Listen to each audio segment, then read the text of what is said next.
les chrétiens sont devenus défaitistes et plusieurs vivent dans l'ignorance totale. Alléluia.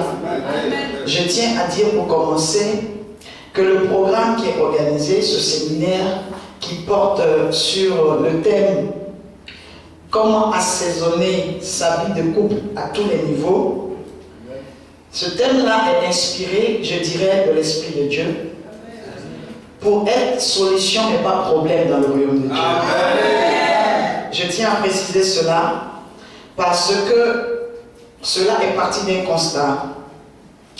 D'un constat qui est qu'il y a énormément aujourd'hui de mauvais témoignages dans le corps de Christ. Quand je parle de mauvais témoignages, je parle des injures, je parle des calomnies, je parle de ce qu'on raconte aujourd'hui des chrétiens. Surtout parlant du mariage, de l'adultère, de l'impudicité et toutes ces choses. C'est bien beau de critiquer, c'est bien beau d'insulter, c'est bien beau de se moquer, c'est bien beau de se sentir supérieur aux autres, à ceux qui vivent des problèmes, des crises dans le mariage. Mais il faut dire en tant que chrétien que nous n'aidons pas beaucoup les mariés.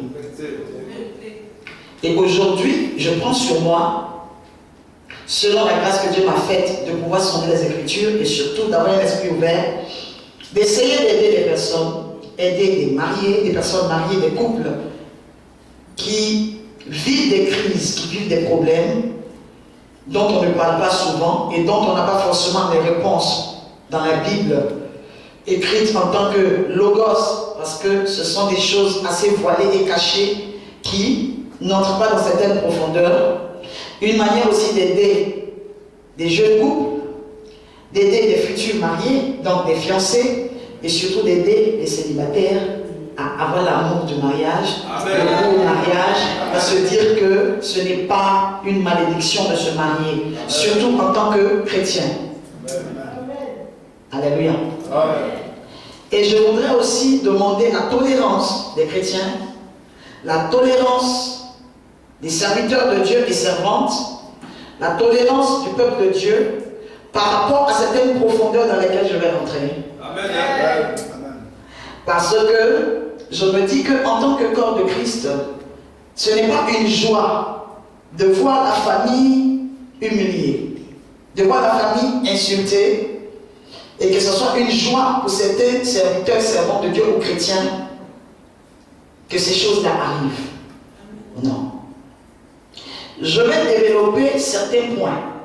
Parce que lorsque j'ai parlé de comment assaisonner son couple à tous les niveaux, c'est à partir d'un constat fait du nombre exagéré de divorces ou de non-divorces, mais de séparation sentimentale qui existe dans la maison de Dieu, dû à certaines mesures draconiennes de la parole, du manque d'explicité ou d'explication, manque d'expérience, manque de connaissance, selon ce que la Bible dit, qui permet le périssement du peuple de Dieu, et surtout le manque aussi de tolérance. Pourquoi est-ce que je dis du manque de tolérance?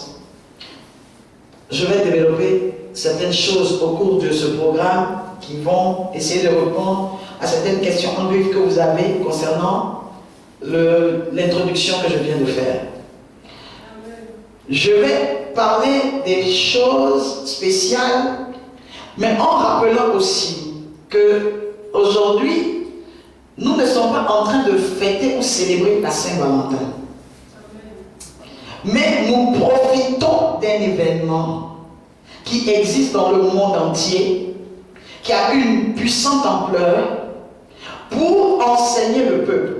Amen. Parce que toute opportunité que nous avons de pouvoir introduire l'Esprit de Dieu et surtout permettre la paix dans le cœur du chrétien est à saisir. Amen. Pour dire que ce n'est pas parce que nous sommes en train de célébrer la Saint-Valentin en tant que telle, mais quand nous allons sur les bases de la fête de Saint-Valentin qui n'est pas forcément biblique, qui n'est pas biblique, mais qui a existé, qui parle du fait qu'un serviteur, un prêtre, a uni un couple qui n'avait pas le droit d'être unie parce qu'un roi avait le désir de la fiancée, qui était la préposée du roi, je trouve que la base est noble. Selon moi, je trouve que la base est noble. Parce que ce n'est pas tout ce qui nous arrive dans la rue tous les jours qui est forcément écrit dans la Bible. Mais nous avons la capacité d'apprécier une cause noble ou non. Donc, je trouve que c'est une cause noble, même si elle n'a pas forcément des fondements bibliques. Mais surtout, je la saisis comme opportunité pour parler de joie, de paix et d'amour. C'est vrai qu'aujourd'hui, cette fête a été vulgarisée parce que des personnes non mariées, des personnes se profitent de cette fête pour pousser l'adultère à un niveau hors norme. Et aussi, nous voyons des personnes qui n'ont qu'une relation ou accoutumance à partir de la dot, du mariage civil ou du mariage religieux, qui posent des actions de couple, alors qu'en fait, ils ne sont pas des couples. Ce qui aujourd'hui rend sceptiques les chrétiens, surtout orthodoxes, par rapport à toutes les églises ou à tous les serviteurs qui organisent des programmes ce jour-là. Raison pour laquelle je précise que nous ne sommes pas en train de fêter la Saint-Valentin comme elle se fête dans le monde en ce moment. Mais nous profitons d'un événement mondial pour introduire Christ. Deuxièmement, la deuxième raison pour laquelle je suis très à l'aise ce soir, c'est que ça me permet d'avoir des couples ensemble. Ça me permet aussi d'avoir des personnes célibataires là et que ces personnes-là puissent être préservées de certaines choses ce soir. Parce que si ce programme n'était pas organisé, la chair pouvait être très faible. Donc c'est une bénédiction, selon moi, ce programme, et surtout je reviens sur la tolérance. Que les gens tolèrent, parce qu'aujourd'hui, précisément, je vais parler du couple dans certaines profondeurs, mais à cause de la présence de certaines personnes non mariées, il y a certains détails que je ne vais pas dévoiler, mais que je vais révéler après quand je vais organiser un autre enseignement où il n'y aura effectivement que les personnes vivant déjà en couple et mariées. Vous comprenez? Amen. Vous êtes d'accord avec moi? Amen. Mais aujourd'hui, nous allons parler du piment, nous allons parler de comment gérer un foyer, comment gérer, je n'aime pas trop le mot foyer, comment gérer son mariage, son couple, sa vie de famille, malgré la présence des enfants, malgré les charges, malgré le travail, et surtout comment agrémenter. Comment agrémenter. Nous allons parler ensemble. Parce que je vais commencer par inviter une personne que je vais choisir comme ça dans le lot, qui va monter ici. Cette personne ne vient pas pour parler forcément, mais pour parler de la part d'une personne. Elle ne vient pas parler d'elle, parce qu'elle peut ne rien avoir à me demander ou à me dire. Mais, parce qu'il y a des personnes qui ne sont pas venues parler, mais qui sont venues écouter. Mais cette personne-là sera une représentante légale de toutes les personnes qui sont ici. Parce qu'il y a des questions qui ont été écrites, qui sont dans cette corbeille-là. Et je vais demander aux personnes qui n'ont pas eu le temps d'écrire leurs questions, je vais demander au protocole de donner des feuilles et des stylos, afin que ces personnes-là puissent écrire des questions sans écrire leur nom. Parce que nous voulons que les gens soient vraiment à l'aise au cours de ce programme, sans indiquer qui que ce soit. Et cette personne qui viendra sera là pour me tenir compagnie, aura la grâce d'abord de monter sur l'autel de Dieu, qui est rempli de la grâce et surtout ce soir de la lumière divine. Et cette personne-là aura le devoir de choisir une question à laquelle je vais répondre. Le programme continuera demain, parce que je sais qu'il y aura tellement de questions que je ne peux pas répondre à toutes. Nous allons continuer demain, mais aujourd'hui ce sera en 2 volets. Je vais parler de manière théorique en répondant à des questions, et il va y avoir une partie pratique où je vais donner quelques conseils avec des éléments avec lesquels je suis venu, qui vont me permettre de comprendre un peu ce que je vais expliquer de manière théorique. Est-ce que le fait qu'un couple soit d'accord pour que la femme subisse une chirurgie esthétique veut dire que l'homme est pervers? Est-ce que cela veut dire que l'homme n'est pas spirituel? Et une autre question, est-ce que deux personnes qui ne sortent pas ensemble peuvent avoir de petits moments intimes sans avoir des rapports sexuels? Ok, par rapport à la première question, est-ce que le fait qu'un couple soit d'accord pour que la femme subisse une chirurgie esthétique veut dire que l'homme est pervers? Est-ce que cela veut dire que l'homme n'est pas spirituel? Comment est-ce que je peux répondre à cette question? Je dirais d'abord que le Seigneur a inspiré des personnes qui ont fait des études de médecine. D'abord, qu'est-ce que c'est que la chirurgie esthétique? La chirurgie esthétique, c'est le fait d'aller voir un médecin qui est spécialisé afin qu'il puisse vous arranger quelque chose sur le corps que vous n'aimez pas ou qui vous dérange ou un défaut que vous avez. On a souvent recours à la chirurgie esthétique concernant les personnes qui ont des déformations, des malformations, ou des personnes qui font des accidents, ou qui sont brûlées, ou qui subissent un préjudice corporel. Comprenez? Donc la chirurgie esthétique, c'est le fait de travailler sur le corps d'une personne pour améliorer, changer ou perfectionner quelque chose. D'accord? Partons sur cette base-là. Je considère que si une personne décide d'aller voir un médecin afin de changer quelque chose sur elle, c'est qu'il y a un problème. Mais la question est bien orientée. La personne a demandé, est-ce que le fait qu'un couple soit d'accord pour que la femme subisse une chirurgie esthétique veut dire que l'homme est pervers? Je veux bien comprendre la question, chercher à savoir, parce que si le couple est d'accord, on ne peut pas dire que l'homme est pervers. Donc ça doit être sûrement une question qui est que l'homme demande à sa femme d'aller faire la décision ou la proposition vient de l'homme qui dit à sa femme, je souhaiterais que tu ailles te faire ci, te faire ça, te faire refaire ceci, te faire refaire cela plutôt, et que la femme soit d'accord. Mais est-ce qu'aux yeux des personnes alentour, c'est une perversité? Tout ce qu'on appelle perversité, c'est tout ce qui est contre nature. Tout ce qui est contraire à la parole de Dieu. À l'époque, la chirurgie esthétique n'existait pas. Donc la Bible n'a pas parlé de ce fait-là. Amen. La Bible n'a pas parlé de ce fait, mais aujourd'hui, nous pouvons nous poser des questions. Nous voyons des femmes qui accouchent, qui font des bébés, qu'on opère pour extraire les enfants, des femmes de pasteurs, des femmes chrétiennes, afin qu'elles puissent avoir la vie sauve. Je dirais que tout ce qui peut être décidé dans le couple doit être de commun accord.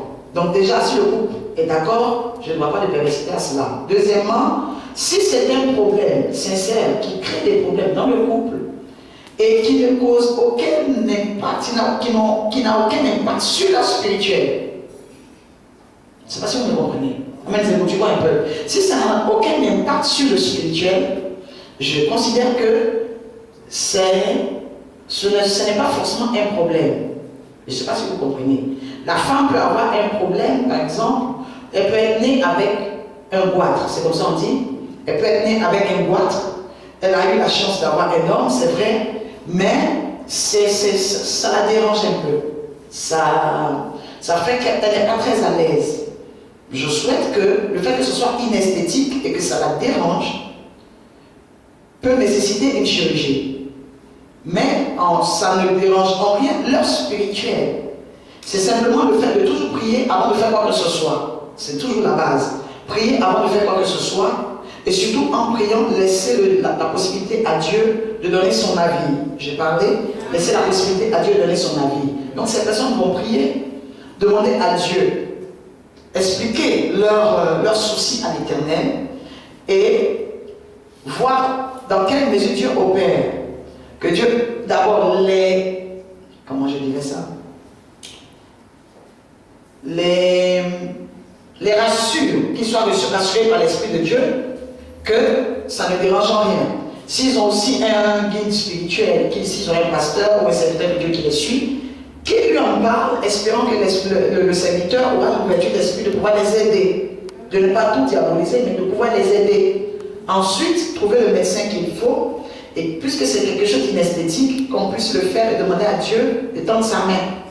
Aujourd'hui, nous voyons de plus en plus des conseils qu'on donne aux femmes pour pouvoir se maintenir. Une femme, par exemple, peut avoir un ventre, une chair qui lâche, qui fait qu'elle ne se sent pas à l'aise. Elle peut avoir un très beau visage, mais avoir un problème par rapport à son corps, par rapport à la manière de se vêtir. Et nous savons que toute personne qui n'est pas à l'aise dans sa peau, qui n'est pas à l'aise dans son corps, ne peut pas être forcément et très à l'aise dans son esprit. Donc déjà, ça commence à créer des frustrations. La personne, le conjoint ou la conjointe se sent diminué, ne se sent pas apprécié, quel que soit ce que le conjoint même va dire. Même s'il dit, oh tu es très belle, elle se dit non, il sait que j'ai quelque chose qui n'est pas normal, j'ai un ventre, j'ai de la graisse qui sort, qui dépasse quelque part, et il me dit que je suis belle, ça doit être faux. Donc ce couple-là peut discuter tranquillement, mais il ne faut pas abuser, il faut vraiment que ce soit nécessaire. Parce que si Dieu vous a fait la grâce de vous faire naturel, de vous faire bien, vous n'allez pas encore aller demander qu'on vous charcute, je dirais. Mais il faut que vraiment ça résolve un problème, que ce soit une nécessité. Je crois que le couple peut décider, surtout avec la médecine qui est hyper développée aujourd'hui, peut décider de faire cela, d'avoir recours à la chirurgie, d'un commun accord, surtout pour résoudre un problème, comme je l'ai dit au début. Ça va? C'est bon? Ça va? C'est bon? La deuxième question est, est-ce que deux personnes qui ne sont pas ensemble peuvent avoir de petits moments intimes sans avoir des rapports sexuels? Je dirais que les petits moments intimes, comme vous dites, sont des grands canaux de rapports sexuels. Vous savez très bien que le désir est quelque chose qu'on commence mais qu'on ne finit pas par contrôler. On ne finit pas par contrôler. Et il y a des choses qui sont claires. Les choses de la chair sont les choses de la chair. Il n'y a pas de spiritualité dans cette histoire de chair, dans cette histoire de désir. Alors, pour des personnes qui sont en cheminement ou en fiançailles, il serait très important de savoir mettre des limites si vous tenez vraiment à respecter la parole de Dieu et à suivre votre cheminement dans les normes sans avoir à vous repentir un jour. Donc, il serait important aussi de savoir les limites de ce qu'on appelle de petits moments intimes. Parce que justement, c'est quelque chose dont on ne peut pas, qu'on ne peut pas quantifier ou à quoi on ne peut pas donner des limites. Et c'est ce à quoi on ne peut pas donner des limites qui dérapent, justement. Deux personnes qui s'aiment énormément ont envie de passer du temps ensemble. Je parle déjà du temps de la compagnie. Ensuite, la compagnie crée des habitudes. La compagnie révèle des qualités. La compagnie provoque et suscite des désirs à partir de ces qualités. C'est-à-dire que simplement, même en amitié, vous voyez que vous avez très souvent envie d'être avec votre ami. Ça peut être votre ami du même sexe. Hein. C'est deux femmes qui s'aiment beaucoup. Elles s'appellent quand elles ne se voient pas la journée, il y a un manque. Et elles cherchent à se voir, pas forcément parce qu'elles sont lesbiennes ou quoi que ce soit, mais c'est l'amitié, c'est l'amour. Mais l'amour agapé, l'amour saint. Or, l'amour au-delà de l'amour agapé, qui est l'amour saint, l'amour fraternel qu'on peut avoir avec son frère, sa soeur, son père, sa mère, son oncle, sa tante, son ami, son professeur, et tout ce que vous voulez. L'amour au-delà de ça devient maintenant de l'amour sentimental, mais sentimental qui peut finir par le sexe. Alors, il faudrait vous arranger déjà à être assez mature pour ne pas faire durer les fiançailles. Oui, parce que ça aussi c'est un problème. Et plusieurs raisons, je vais ouvrir une parenthèse que je vais fermer assez rapidement parce qu'il y a de nombreuses questions. Plusieurs raisons qui emmènent à vivre des fiançailles qui durent, c'est quelquefois le fait qu'il y ait des problèmes fondamentaux spirituels, des familles dont les différentes personnes sont issues, qui ont des lois et des jours de célibat, de divorce, d'adultère, de tout ce que vous voulez. Il y a aussi le fait qu'il y a plusieurs personnes qui ne soient pas encore autonomes financièrement, qui ne soient pas autonomes sur le plan du travail, le plan social et tout, ce qui permet la durée indéterminée des fiançailles. Amen. Et cela provoque quelquefois des chutes, comme on le dit en tant que chrétien, c'est-à-dire des personnes qui tombent de leur niveau spirituel au niveau le plus bas, qui est le niveau de l'impudicité. Et ce qui emmène maintenant ces personnes-là à avoir des réclamations ou des porte d'entrée qui retarde le mariage. Alors, comment se comporter en tant que fiancé? Ou comment se comporter en tant que deux personnes qui s'observent et qui se sentent des qualités et qui souhaiteraient faire des choses ensemble?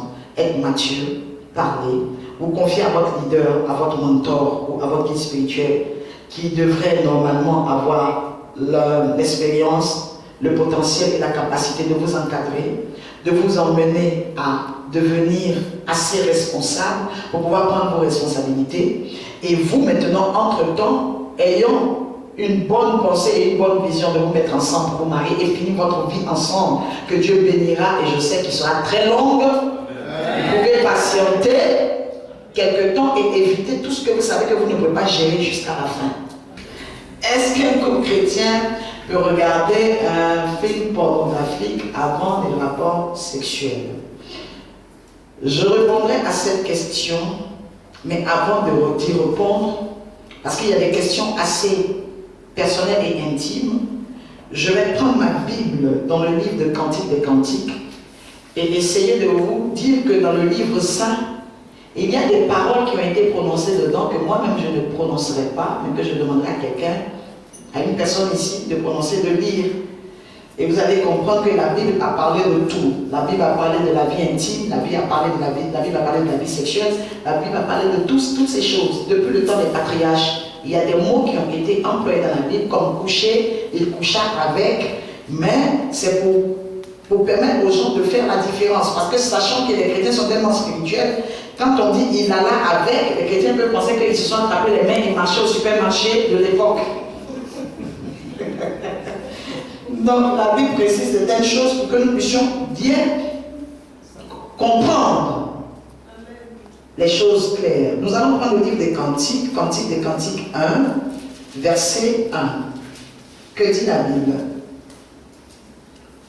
Verset 1. Cantique des Cantiques, verset jusqu'au verset 4. Oui. Qu'il m'embrasse des baisers de sa bouche.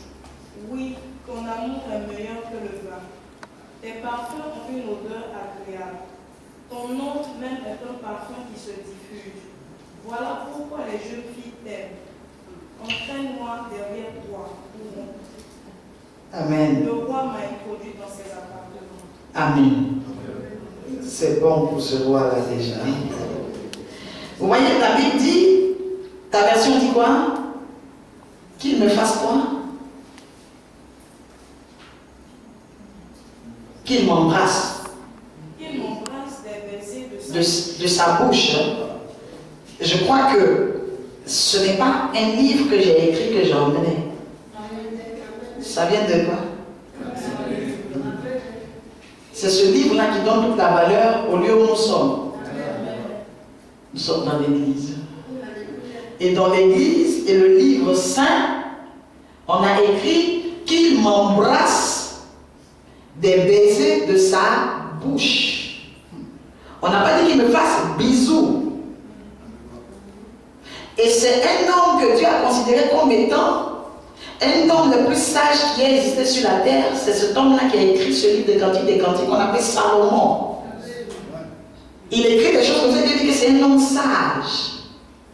L'homme le plus intelligent, le plus sage de la terre.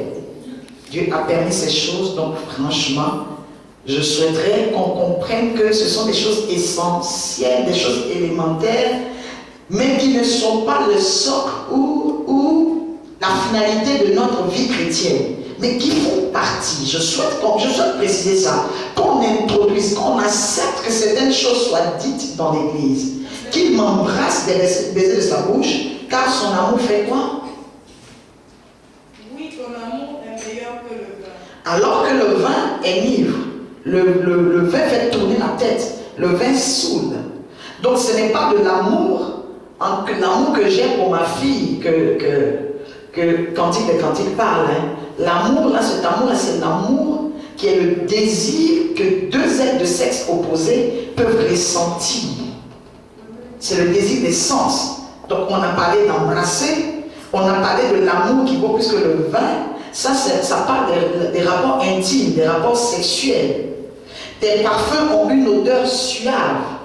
Donc nous comprenons que il y a une affaire d'odeur qui opère dans la vie intime. D'odeur qui opère. Il dit que ça a une odeur suave. Donc si elle trouve, ou la personne qui parle en tout cas, cette femme-là, parce qu'elle dit qu'il me baise des baisers de sa bouche, elle dit que le parfum de cet homme, ces parfums, ces différents parfums ont une odeur suave. Mais je sais qu'elle parle de différents niveaux. Quand elle parle de ces parfums, ça veut dire que nous avons différents orifices comme différentes odeurs. Elle peut parler des parfums de sa bouche, puisque c'est de sa bouche dont elle parle, dont elle a besoin. Et donc ça veut dire que cet homme avait une bonne haleine. Avant que je réponde à la deuxième question, j'enseigne un peu, je réponds un peu, j'enseigne un peu. Nous devons comprendre que dans la vie personnelle, la vie intime, l'haleine est importante. Même étant chrétien, parce que c'est écrit dans la Bible. Une femme est en train de parler d'un homme et elle dit pourquoi elle avait vu les qualités qu'il a. Sa bouche sent bon.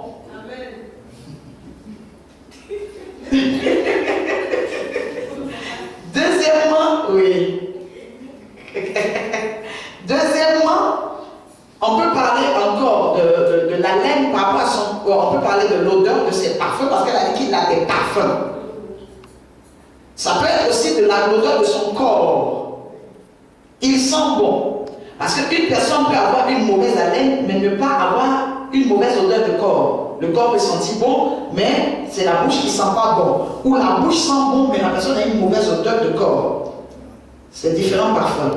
La bouche sent bon, le corps aussi a des parfums suaves, des parfums bons, des parfums doux. Et maintenant, les troisième parties qui doivent sentir bon, dont je vais parler, ce sont les parties génitales, les parties intimes, qui doivent sentir bon. C'est quand toutes ces parties-là sont associées que ça devient maintenant des parfums qui donnent une odeur suave. C'est-à-dire que c'est l'association des différentes odeurs, des différents parfums, je dirais, qui donnent une odeur qui attire le conjoint ou la conjointe. Amen. Donc, entre-temps, je vous explique alors qu'en tant que chrétien, sentir mauvais, ce n'est pas biblique. Cantique dit qu'on doit avoir de bonnes odeurs, on doit avoir une bonne odeur, avoir des parfums différents qui sortent de nous afin d'être suave. Donc, une personne qui n'a pas une bonne odeur de bouche, une bonne odeur de corps, une bonne odeur des parties intimes et qui est étonnée qu'on ne la trouve pas sensuelle ou suave, fait exprès. Parce que bonne odeur égale à bon parfum égale à odeur suave, mauvais parfum, mauvaise odeur égale à parfum désagréable. Amen. Donc ce n'est pas en spirituel, ce n'est pas en parler en langue que la bouche sent bon. Ce n'est pas en parler en langue que le corps sent bon, ce n'est pas en parler en langue que les parties intimes sentent bon. Et ce n'est pas aussi un don spirituel. Si tu ne prends pas soin de ta bouche et que tu ne nettoies pas bien tes dents et que tu ne te brosses pas les dents la nuit avant de dormir, que tu ne te détaches pas les dents, évidemment ce n'est pas le Saint-Esprit qui va venir te brosser les dents la nuit tellement il t'aime. Il y a des choses qui sont la part de l'homme et des choses qui sont la part de Dieu. Et Dieu nous donne la révélation de pouvoir faire ce que nous avons à faire parce que lui, Dieu, il fait ce qu'il a à faire. Amen. Si quelqu'un est béni, je demande à Dieu. Amen. Donc vous avez vu, elle dit que ton nom est un parfum qui se répand. Ton nom est un parfum qui se répand, ça veut dire que tu es un témoignage. J'aime trop le cantique de cantique. J'aime le cantique de cantique parce que ça parle de l'amour, je n'aime pas la guerre. J'aime le cantique de cantique parce que c'est doux. J'aime le cantique de cantique parce que ça ouvre l'esprit. J'aime le cantique de cantique parce que c'est reposant et surtout, ça me permet d'avoir la force de parler avec preuve à l'appui au peuple de Dieu. Amen. Ça répand ton nom. Ton nom est un parfum qui se répand. Ça veut dire que le bon témoignage sort de toi. Donc un chrétien ne peut pas dire que je m'en fous. Si les gens disent que ma bouche sent mauvais, je m'en fous. Il dit non, ton parfum se répand. Ton nom est un parfum qui se répand. Et comment est-ce que le parfum peut se répandre? La femme peut sentir l'haleine de l'homme. Elle garde pour elle parce que c'est son mari. Mais l'haleine ne respecte pas l'onction. La laine ne respecte pas la toge, la laine ne respecte pas le chrétien ni le baptême. Si ta bouche ne sent pas bon, vous êtes trop sérieux là. Si tu as une mauvaise haleine, ne pense pas que c'est l'onction qui va fermer ça, qui va camoufler, qui va cacher ça.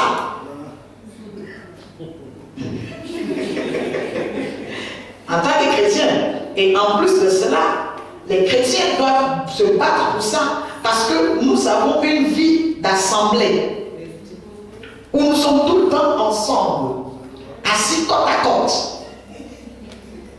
Donc, pour ne pas que ça donne des odeurs nauséabondes, et c'est cette odeur nauséabonde là qui va faire que tu peux perdre certaines bénédictions. Tu peux être très bien une femme qui fait bien la cuisine, une femme qui est tout ce que tu veux, comme tu es, comme tu veux, mais à cause de ta bouche, de ton haleine, un homme à côté vraiment peut être très choqué, peut avoir le vertige de la première conversation, Seigneur, qu'il a avec toi. D'accord? Ça peut te faire perdre des points, je te dis. Ça peut te faire perdre des points alors que tu as tout comme Naaman. Naaman était fort. Naaman était un homme d'armée. Naaman était tout mais lépreux. Donc ça devient un handicap pour toi. Alors il ne faut pas dire je m'en fous. Parce que les chrétiens qui ne peuvent pas résoudre quelque chose, ils s'en foutent. Non. L'odeur qu'on dégage à côté de certaines personnes, comme je disais, parce que nos conjoints peuvent ne pas parler, mais nous ne parlons pas seulement à nos conjoints, nous parlons aux personnes qui sont à côté de nous. Ce qui fait que ces personnes-là sentent des odeurs, et à partir du moment où on sent une odeur sur toi, on pense à ton conjoint, à ce que le conjoint doit subir à tes côtés. C'est pour cela que la femme qui part dans l'Antique dit que généralement ces femmes elles parlaient de Salomon. Salomon écrivait ce que les femmes lui disaient parce qu'il avait 1000 femmes. C'était pas très normal du tout. Mais il avait 1000 femmes. Donc il écoutait beaucoup, il était tout le temps dans l'atmosphère des femmes. Donc il écoutait les femmes parler, il écoutait les femmes lui faire des éloges. Donc il comprenait un peu les femmes, il comprenait un peu la manière de fonctionner, même du sexe opposé, vous comprenez? C'est pareil aussi pour la femme et l'homme. Hein. Aujourd'hui, ce n'est pas un enseignement seulement pour les femmes, c'est pour le couple, ou des personnes qui sont appelées à se marier. Ton nom se répand comme un parfum. Il est très important que nos noms se répandent en bien. D'accord? C'est pourquoi les jeunes filles t'aiment. Donc, un homme qui sent mauvais et qui est étonné que les jeunes filles de l'église le bafouent, fait exprès. Il est jeune, tu peux être jeune, ne pas avoir des moyens de porter des puissants costumes très chers, de ne pas porter des vêtements, mais être propre, c'est être propre. Une personne qui a les moyens, une personne qui n'a pas les moyens, ces personnes ont toutes un corps. Une éponge, une brosse à dents. Que tu sois milliardaire ou pas. Maintenant, il y en a qui ont des brosses à dents en or, et il y en a qui en ont en argent, il y en a qui en ont en plastique. Donc tout le monde aujourd'hui a la possibilité d'être propre, de se laver le corps. Amen. Ce sont des parties essentielles et importantes parce que nous vivons en communauté. D'accord? Je vais prendre rapidement Cantique des Cantiques 3, verset 1. Que dit la parole? Cantique des Cantiques 3, verset 1. Sur mon lit, pendant les nuits, j'ai cherché celui que mon cœur aime. Je l'ai cherché, mais je ne l'ai pas vu. Sur ma couche ou dans mon lit, pendant les nuits, j'ai cherché celui que mon cœur aime. Je l'ai cherché et je ne l'ai point trouvé. Qu'est-ce que je peux vous dire à partir de ça? On parle du lit. Quand on cherche quelqu'un dans son lit, ce n'est pas pour causer ni pour parler en langue. Sur ma couche ou dans mon lit, pendant des nuits, j'ai cherché. Je peux dire que c'est une femme célibataire qui parle. Mais je peux aussi expliquer que nous pouvons être dans le lit avec une personne, mais nous ne trouvons pas ce que nous cherchons dans la personne. Elle dit, dans mon lit ou sur mon lit, pendant les nuits, j'ai cherché celui que mon cœur aime, je l'ai cherché et je ne l'ai point trouvé. Il est important que les conjoints s'arrangent à être des personnes idoines, des personnes que les conjoints cherchaient. Et pour que tu sois le conjoint que l'autre cherche, il faut que tu puisses faire en sorte d'impacter positivement la vie de la personne qui te rencontre. Dans votre vie de tous les jours, avant même que ce soit la vie de couple, faites en sorte d'impacter positivement les personnes que vous rencontrez. Vous devez marquer positivement les personnes que vous rencontrez. Soit par votre bonne humeur, soit par votre beauté, soit par votre intelligence, soit par votre vie spirituelle, soit par vos finances, soit par quelque chose que Dieu vous a donné, parce qu'on ne peut pas être nul dans la vie avant Christ. Dieu nous donne l'esprit supérieur. Amen. Dieu a donné l'esprit supérieur à des personnes dans la Bible concernant la beauté. Il a donné des beautés qui surpassaient. On dit que Saül surpassait tous les hommes du peuple d'Israël par sa taille.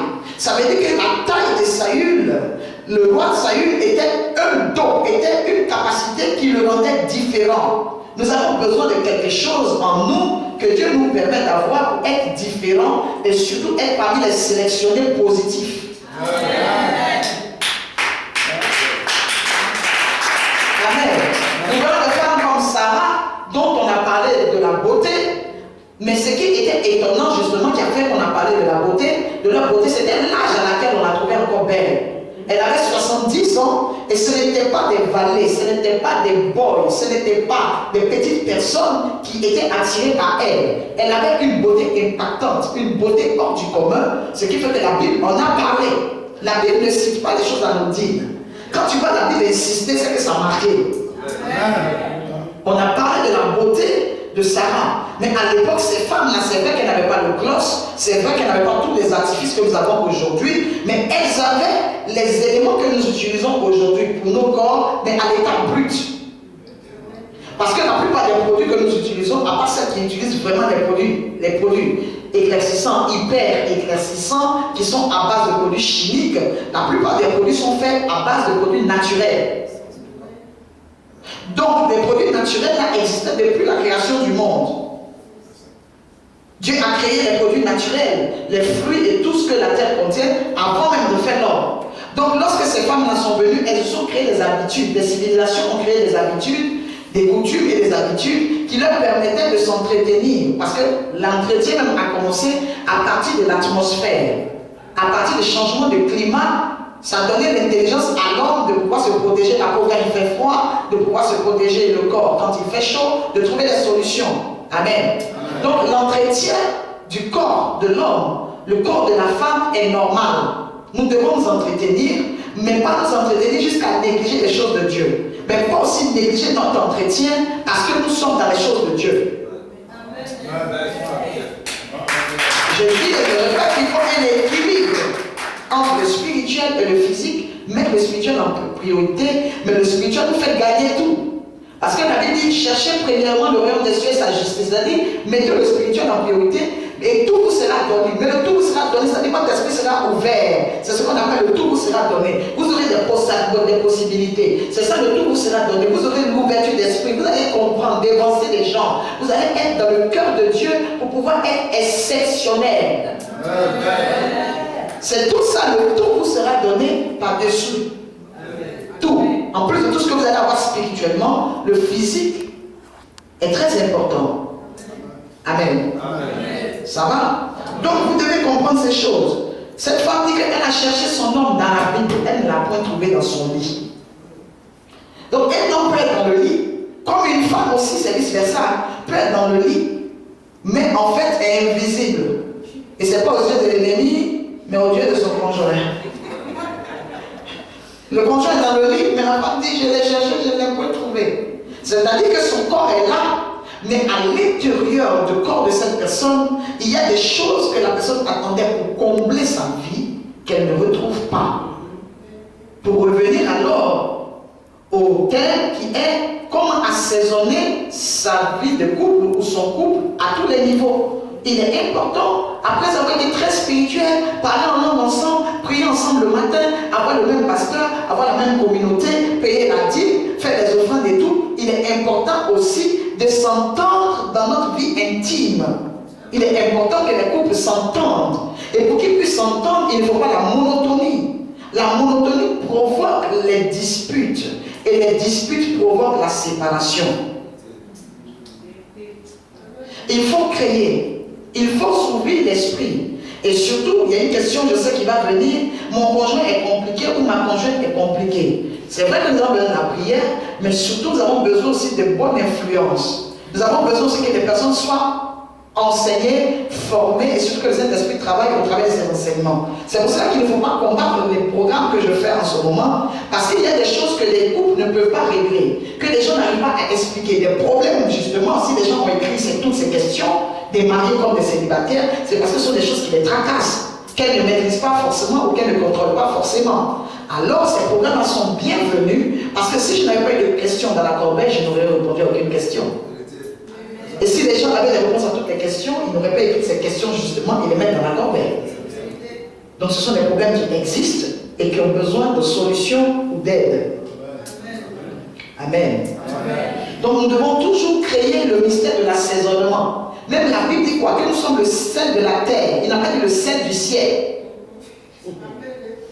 Étant le sel du ciel, nous sommes assaisonnés par les choses spirituelles seulement. Mais étant le sel de la terre, nous puisons notre connaissance, notre ouverture d'esprit et notre force des choses spirituelles qui nous permettent d'impacter sur la terre. Et on met le sel pour donner du goût, pour donner de la saveur, pour que ça soit différent. Alors nous devons comprendre aussi qu'en tant que chrétiens, nous devons apporter la différence. Sans tomber dans la vulgarité, sans forcément tomber dans le monde, comme on dit en guillemets, tomber dans le monde ou dans le péché. Ce que j'enseigne aujourd'hui, ce n'est pas pour que les gens tombent dans le péché. C'est justement pour que les gens puissent avoir certaines solutions tant qu'elles peuvent les aider, que ces solutions-là leur soient accordées, qu'elles puissent les avoir et les mettre en pratique si elles veulent ou pas. Mais au moins devant Dieu, elles ne pourront pas dire que Dieu n'a jamais permis qu'elles puissent participer à ce genre de programme et que Dieu n'a rien fait pour elles. Un programme comme ça que Dieu utilise, c'est pour sauver la vie de quelqu'un. C'est pour aider une personne. Je veux dire que c'est vrai que des fois, on a besoin vraiment d'être très expérimenté dans les choses du mariage pour en parler. Mais surtout avec cette de Dieu, Dieu nous a aiguisés à parler de plusieurs choses pour lesquelles nous n'avons pas vraiment, avec lesquelles nous n'avons pas vraiment le même âge. L'évangile que nous prêchons, quand nous parlons d'Abraham, nous n'avons pas le même âge qu'Abraham.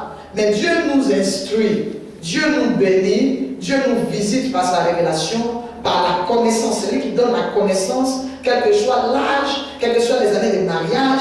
Il y a des personnes qui enseignent sur le mariage sans être mariées. Mais que Dieu a béni d'une sagesse. Lorsque Dieu a béni Salomon d'une sagesse, il était encore sous le cadre chez son papa, même s'il était l'héritier. Il n'avait pas encore fini sa maison, mais Dieu l'avait béni d'une sagesse. Donc il pouvait être dans la maison et donner des conseils, parce que Dieu l'avait béni d'une sagesse particulière. Ça veut dire que la sagesse vient de Dieu. Il y a des personnes qui reçoivent la sagesse, donc la capacité de pouvoir expliquer certaines choses. Et tant que ça peut être prouvé bibliquement, je crois qu'il n'y a pas de problème. Amen. Amen. Et le verset dit, ensuite, le cantique des Cantiques 3, verset 2, « Je me lèverai et je ferai le tour de la ville, dans les rues et sur les places. Je chercherai celui que mon cœur aime. Je l'ai trouvé et je l'ai cherché et je ne l'ai point trouvé. » Pour vous dire que vous pouvez rencontrer des personnes qui sont dans leur lit, avec leur conjoint ou leur conjointe, mais qui finissent par se retrouver dans la rue. Elle dit, je suis dans mon lit, je cherche mon conjoint, je ne le trouve point. C'est la raison pour laquelle je me retrouve dans la rue. Donc, nous devons comprendre aussi que des chrétiens, des fois, négligent certains aspects dans le foyer, je dirais dans la vie intime, la vie sexuelle, la vie sentimentale, la vie fraternelle avec le conjoint, l'amitié que tu peux avoir avec ton conjoint, les rapports, d'abord même avant de mettre le rapport sexuel et tout, il faut une amitié. Des personnes qui doivent vivre en permanence dans la maison ne peuvent pas vivre dans l'animosité. Ces personnes-là doivent s'entendre. Deux personnes qui parlent beaucoup ensemble, elles n'ont plus rien à se dire. Justement, c'est pour cela qu'on crée l'atmosphère pour avoir toujours la nouveauté dans la maison et ne pas avoir chercher la nouveauté dehors. Chercher mon bien-aimé. Elle n'a pas dit je cherche mon ennemi. Donc lorsqu'on se met ensemble, c'est un bien-aimé qu'on cherche. Quand elle est bien-aimée, ça peut être bien-aimé dans le Seigneur, mais ce n'est pas de ça qu'on parle. on te parle de bien-aimé, ça veut dire bien-aimé. La personne que j'aime bien plus que les autres.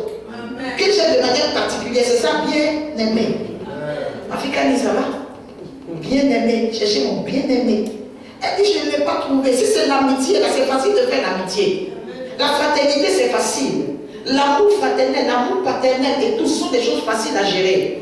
Mais la Bible dit dans le livre de Genèse que l'homme quittera son père et sa mère, s'attachera à une femme et les deux deviendront une seule chair. La personne avec qui nous devons devenir une seule chair, c'est cette personne-là qu'on cherche et dans laquelle on cherche des qualités. Donc il y a des choses qu'on peut accepter de son père, de sa mère, mais qu'on souhaite ne pas retrouver en son conjoint.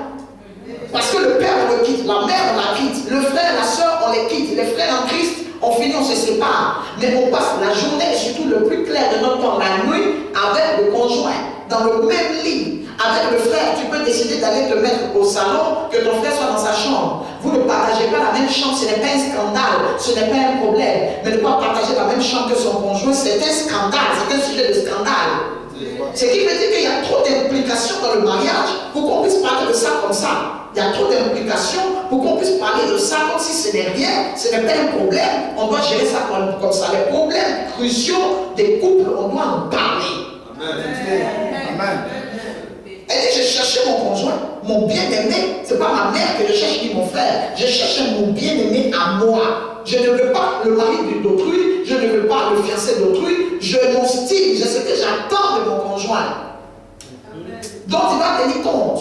Et si tu te retrouves dans une maison, dans un lit avec ton bien-aimé, ton mari et tout, qui ne sait pas être bien-aimé, qui ne s'arrange pas ce que tu l'aimes bien, qui ne s'arrange pas être bien-aimé par toi, ça emmène maintenant des personnes sur les places publiques. Elle dit, je l'ai cherché, je ne l'ai pas trouvé.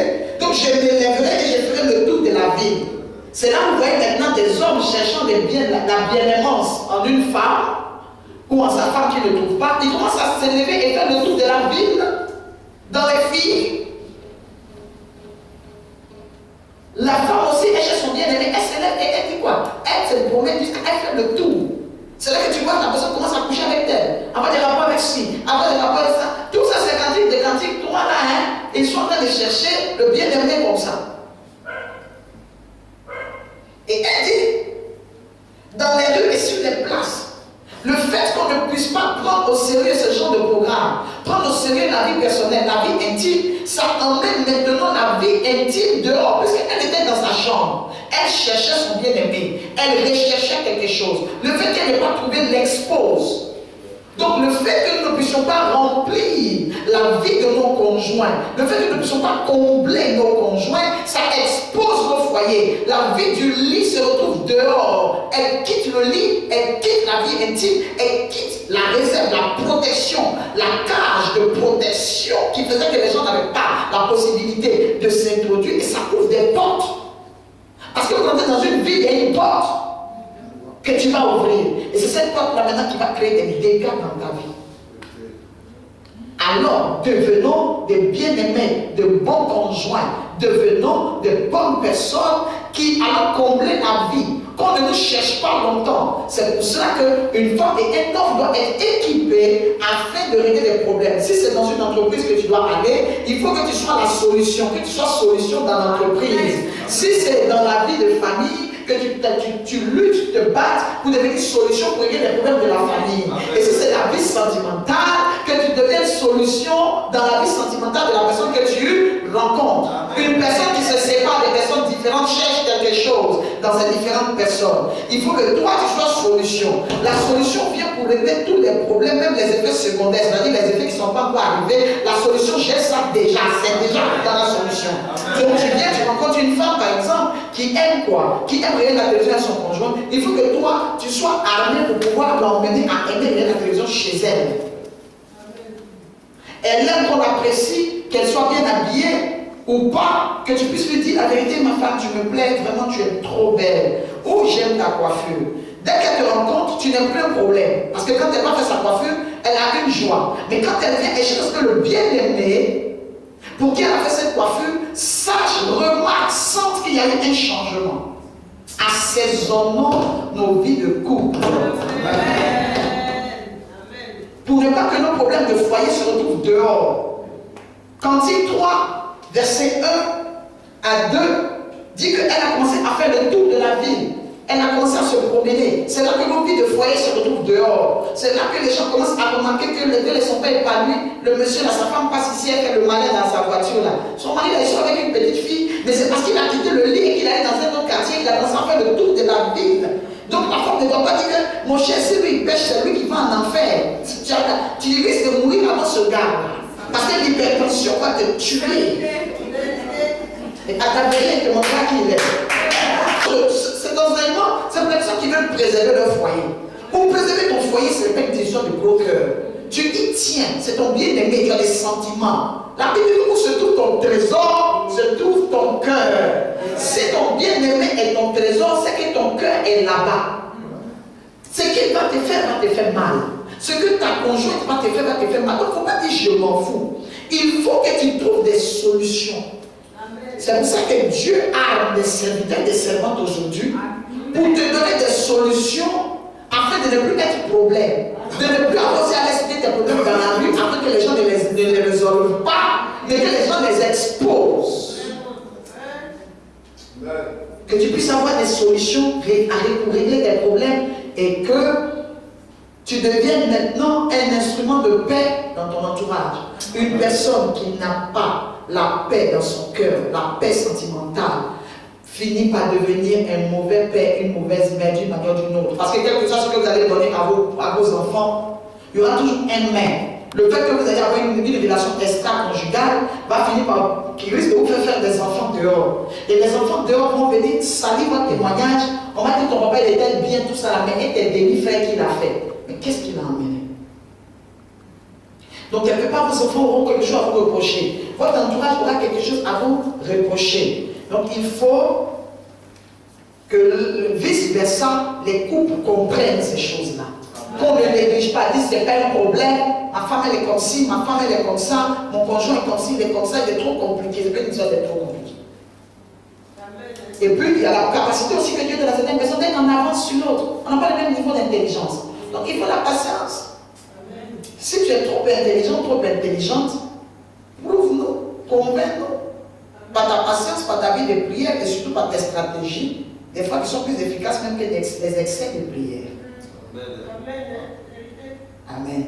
Amen. Je disais à une de mes filles, je parlais avec une de mes filles aujourd'hui, je lui disais, j'ai dit ma fille, tu sais pourquoi? Je lui ai dit, aujourd'hui ça va être terrible le programme. Parce que je vais faire ce qu'on n'a pas l'habitude de faire. Parce que pour atteindre les objectifs qu'on n'a pas l'habitude d'avoir, on est obligé de se surpasser et de faire des choses qu'on n'a pas l'habitude de faire. Mais aujourd'hui, moi, je vais faire des choses qu'on n'a pas l'habitude de faire, que je vais faire tout à l'heure, vous allez voir. Et elle m'a demandé, elle m'a dit, maman, tu veux faire ça? Je dis, oui, je vais faire ça. Elle dit, ah, mais maman, ça là, on n'a pas l'habitude de voir. Je dis, mais ma fille, aujourd'hui, quand tu arrives à un stade où tu as le dos au mur, il faut comprendre. Tous les dossiers de divorce qui sont dans les tribunaux aujourd'hui, ça sort pour la plupart des églises. Est-ce que les églises ne prient pas? Est-ce que les chrétiens ne prêchent pas? Est-ce que les chrétiens ne payent pas les dîmes? Est-ce qu'ils ne donnent pas à l'église? Est-ce qu'ils ne vont pas les payer? Est-ce qu'ils ne jeûnent pas? Ils jeûnent. La plupart même des plus grands jeûneurs et des plus grandes jeûneuses, ce sont les personnes qui ont les plus sentimentaux. Mais le point n'est pas résolu. Donc ça veut dire quoi? Les problèmes sont plus coriaces que notre prière. Mais si la prière ne va plus, il faut qu'on trouve une solution. Je dis ma fille, il y a des problèmes, ce n'est pas prière. Ce n'est pas la prière. Non, non, non. Il y a des problèmes, il faut la prière pour ça. Mais il y en a là, ce n'est pas la prière. Non, non, non, non. On doit les régler autrement. On jeûne, on prie, ça ne va pas. C'est que la prière est devenue comment? Le problème est plus gros que la prière. Ou la prière est devenue petite par rapport au problème. Ça peut être aussi que la prière ne soit pas la solution. Je vais vous dire quelque chose, une parenthèse. Tout le monde connaît l'histoire d'Esther ici, c'est vrai. Tout le monde connaît l'histoire d'Esther, la belle Is, oh, je l'aime beaucoup. Je l'aime énormément, belle, bien. Je l'aime aussi parce que je vais parler d'elle demain. Je vais parler d'Esther, alors je souhaite que tu suives le programme de demain. Demain, tu vas te voir la first. Tu vas te voir la première dame. Tu vas te voir positionner, quel que soit qui a rien en toi. Tu vas devoir transformer ton environnement, transformer ta maison, transformer le cœur de ton roi. La Bible dit que notre Dieu est le Dieu qui soumet le cœur du roi. Amen. La Bible dit quoi? Esther est rentrée dans la vie de son mari. Arrivé le moment où vous avez vu que le mari commençait à la négliger un peu. Bon, l'esprit malin, Aman, avait envoyé son vent très bizarre. Ce qui faisait que son mari, elle, ça n'allait pas trop. Mais écoutez-moi bien, Esther n'a pas jeûné 21 jours. Esther a jeûné 3 jours. Les 3 jours, ce ne sont pas les 3 jours qui ont fait que son mari ne l'a pas tué. Les 3 jours, en fait, ont été des canaux, des 3 jours que Dieu a utilisés pour lui donner la révélation. La Bible dit que quand elle a fini les 3 jours, elle s'est dépouillée de la cendre, elle s'est lavée et elle a porté ses vêtements royaux. C'est cette révélation qu'elle a reçue dans les 3 jours de jeûne. Elle a eu la faveur, c'est vrai, mais elle a reçu la révélation de comment elle devait aller face à son mari. Ce n'est pas en parlant en langue. Quand elle a fini, elle a senti que l'Esprit lui mettait à cœur de se vêtir de telle manière. Elle a porté ses vêtements royaux parce qu'on tue les sujets, mais on ne tue pas les reines. Donc elle n'est pas allée se mettre face à son mari en tant qu'une femme du quartier ou l'une de ses femmes ou l'une des femmes qu'il a eues dans sa vie. Elle s'est mise en position de First Lady. Amen. Donc, la révélation sort souvent des jeunes. Des fois, nous avons des excès de jeunes qui nous provoquent des crises d'ulcères que Dieu ne guérit pas parce qu'il ne nous a pas envoyés. C'est vrai? Alors que, après quelques jours de jeûne, Dieu te parle. Mais ce que Dieu te dit là, tu ne comprends pas. Pour toi, c'est trop facile. Est-ce que porter des vêtements royaux peut résoudre les problèmes qu'elle vivait?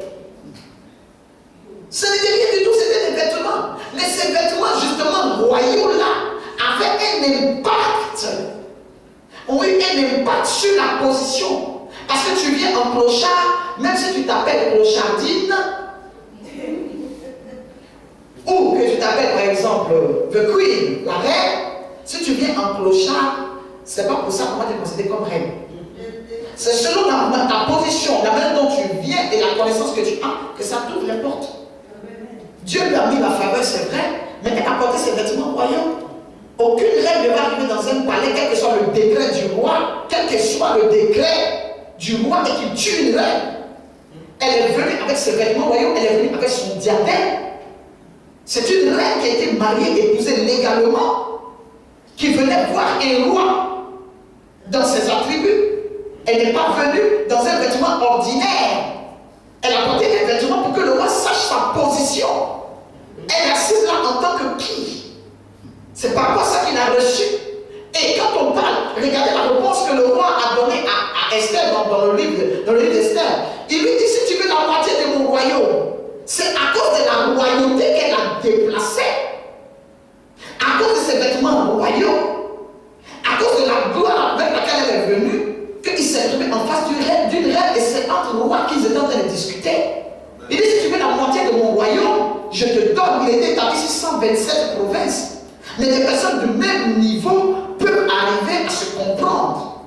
Même ce qu'on refuse aux autres, on peut arriver à partager avec une personne qui sait se mettre à son niveau. C'est pour ça que je dis aux hommes et aux femmes, vous voulez impacter, être bien-aimés dans le cœur de vos conjointes et conjoints, vous devez vous mettre au niveau.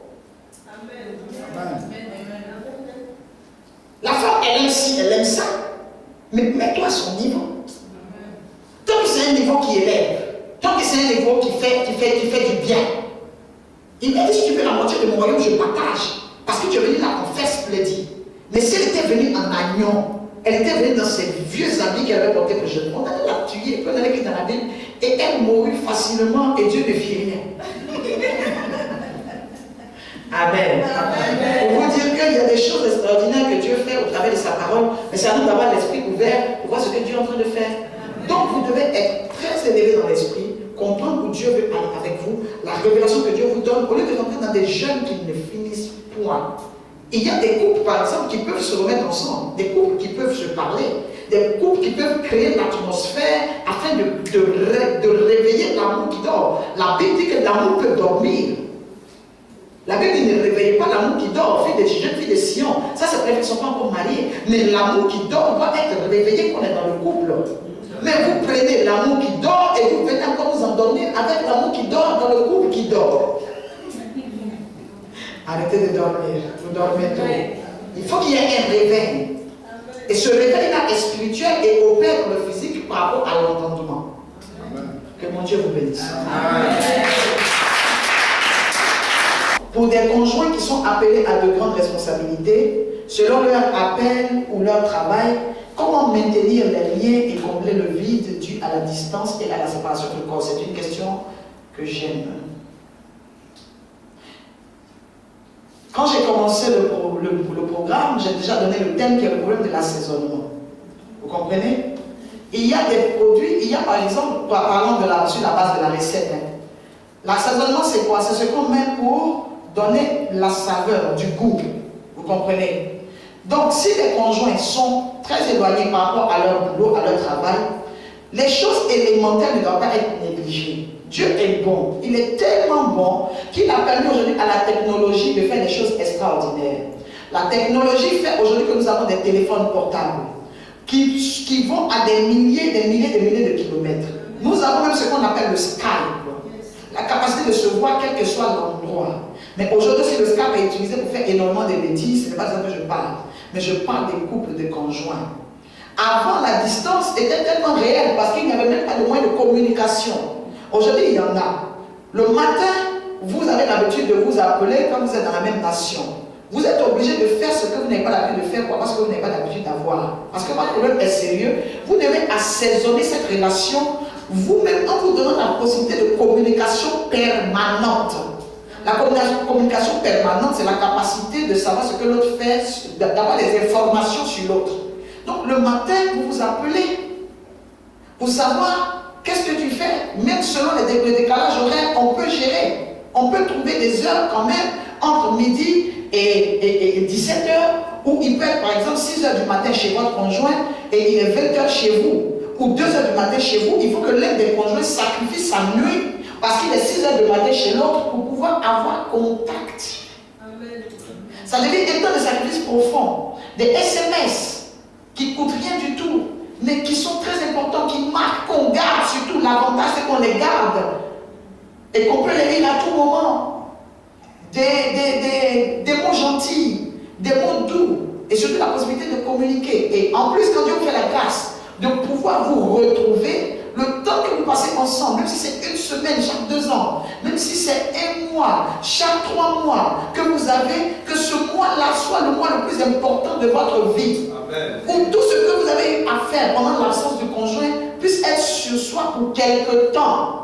Ou trouver du temps pour agrémenter ou pimenter, comme j'ai dit. Bon, c'est pas tout le monde qui aime trop le piment. Bon, moi, assaisonner. Pour assaisonner, comme les hommes de Dieu m'ont dit sur Facebook, en tout cas, pimenter là vraiment, il faut que tu nous balances le message et qu'on voit comment ça a été pimenté. Amen. Donc, pour agrémenter, il faut faire attention à ces choses. L'information toujours. Une femme, par exemple, qui sait que son conjoint n'est pas là, elle doit appeler pour se soucier de ce qu'il a mangé, même si elle n'est pas là. Qu'est-ce que tu as mangé à midi? Créer des habitudes qui restent. Ce qui fait que de corps, vous n'êtes pas là, mais d'esprit, vous êtes ensemble. D'information, vous êtes ensemble au même niveau d'information, même si avec quelques heures de décalage. D'accord? Faire en sorte aussi qu'à chaque fois que vous avez des événements très importants qui vous arrivent, votre conjoint soit le premier informé. Parce que la distance emmène le doute. Et si votre conjoint est informé, parce que vous avez l'habitude de communiquer, et que votre conjoint est informé de ce qui arrive, il y a des problèmes aussi que vous allez pouvoir éviter et calmer s'ils arrivent, parce que la personne sait que vous ne mentez pas, la personne sait que on peut faire confiance. Il faut toujours créer la confiance. Il faut toujours être ouvert, être véridique et surtout poser des actions qui ne vont pas vous retomber là-dessus. Vous retrouvez à un endroit à des heures tardives, vous être en train de faire des choses où vous ne devez pas être, peut emmener le conjoint à douter. Alors que si le conjoint sait que vous allez à tel endroit, même quand on l'appelle, il sait. Vous ne pouvez pas le jeune laisser des SMS, c'est pas trop. C'est pour cela qu'on doit avoir de bonnes habitudes tôt. Vous devez commencer cela avec vos parents. Que vos parents sachent où vous allez. Parce que si vos parents savent où vous allez, vous développez cela comme habitude, c'est facile pour vous de dire à votre conjoint où vous allez. Mais les mauvaises habitudes que vous pouvez développer vont finir par vous rattraper. Donc c'est une possibilité de pouvoir vivre des trucs à distance, mais aussi il faut beaucoup de prières. Il faut beaucoup de prières, il faut vraiment être un. Il faut être un, sincère, il faut parler. Toujours être coquet aussi. Lorsque votre conjoint voit vos photos, lorsque votre conjoint va sur Skype, il a la possibilité de vous voir de visu, que vous soyez toujours coquet ou coquette, mais surtout rassuré. Parce que des fois aussi, le fait que le conjoint soit à distance fait que, même quand il vous trouve coquet, s'il n'est pas très mature ou il n'est pas très stable, pour lui, cette coquetterie-là, c'est pour quelqu'un d'autre. Donc, il faut toujours amener le conjoint à être en confiance. D'accord, c'est bon? Amen. Donc, vous pouvez maintenir comme ça, combler le vide en vous occupant, en ayant des occupations très saines. Par exemple, en ayant un pasteur comme moi qui vous parle de bonnes choses. Amen. Alléluia. Et impliquez votre conjoint dans ce que vous faites. Intéressez-vous aussi à ce que le conjoint fait sans briser. Si vous brisez la relation, vous êtes en train de briser beaucoup de choses. Ne laissez pas le temps. Ne laissez pas le temps d'infiltration et surtout, ne pas faire des palabres inutiles, des palabres bêtes, pendant que vous avez peut-être 1 ou 2 heures de temps à passer ensemble. Il faut profiter des bons moments, du temps que Dieu vous donne, et prier que la situation se stabilise assez rapidement, parce qu'il n'est pas bon que vous soyez très éloignés. C'est très difficile, les amours à distance, c'est très compliqué. Et quand vous êtes trop occupé, il faut aussi connaître des priorités. Avoir le temps pour l'autre, c'est très important. Parce que tout l'argent qu'on cherche, tout ce qu'on fait aujourd'hui, sans relation, sans amour, sans personne vraiment qui nous attend à la descente, c'est un peu difficile. Je ne parle pas de la dépravation ou du barabondage sexuel, ça c'est autre chose. Sinon, toute personne a besoin de stabilité. Il faut être vraiment malade pour ne pas aimer la stabilité. Et pour vous dire aussi qu'on n'a pas besoin d'attendre la Saint-Valentin pour allumer les gens avec les bouquets de fleurs, pour faire ces choses. Non. Faire plaisir au conjoint, c'est toujours. Faire plaisir de nature, vous devez avoir la nature à faire plaisir aux gens. De nature. Que ce ne soit pas un événement. Et c'est pour moi. Et venez dire merci à mon mari. Oh. Tellement c'est un scoop. Et donc on peut faire ça. Et est-ce que ça c'est l'Africain même? Là c'est une femme africaine qui est là, c'est la femme d'été. C'est pour moi. Tu peux faire ça parce que tu vois que ton mari a fait un sacrifice et tu connais la position, tu connais la situation.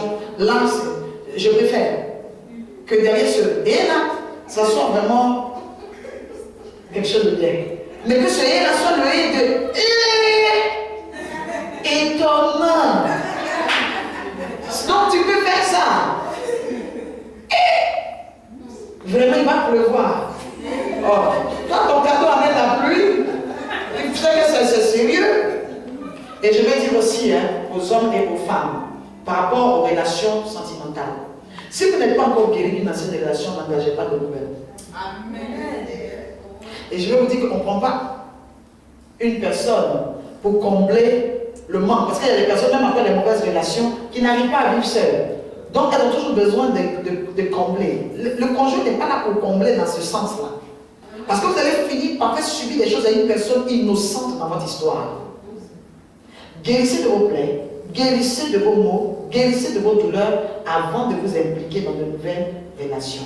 C'était une parenthèse. Je bénis d'abord le nom de ma mère, la prophétesse à ton faveur. Amen. Est-ce qu'au premier contact, on peut tout de suite se rendre compte si il ou elle est le partenaire idéal, la bonne connexion? Parlant de contact, je vais parler de contact visuel au premier regard. Est-ce que la taille, la forme du sexe, c'est Jésus, peut-être à la base de la réussite ou de l'échec de la relation? Est-ce qu'au premier contact, on peut tout de suite se rendre compte? Non. C'est pas évident, ça ne marche pas à 100%. De se rendre compte au premier contact que celui-là est le conjoint, parce que l'apparence est trompeuse.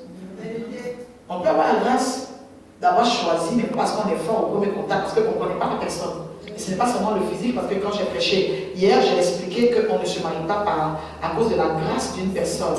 Parce que la personne prêche bien, la personne sert bien Dieu. Ce n'est pas par rapport à ça qu'on se marie. Parce que comme j'ai expliqué, le mariage n'est pas fait pour créer, pour répondre à un besoin spirituel.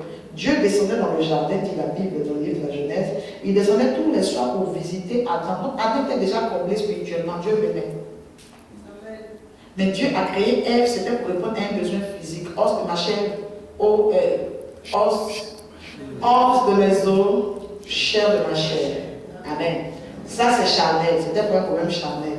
Le problème spirituel était déjà réglé par Dieu. D'accord. Et j'ai expliqué aussi que ce n'est pas par rapport à la race. Dis non, moi je veux un blanc. Hein.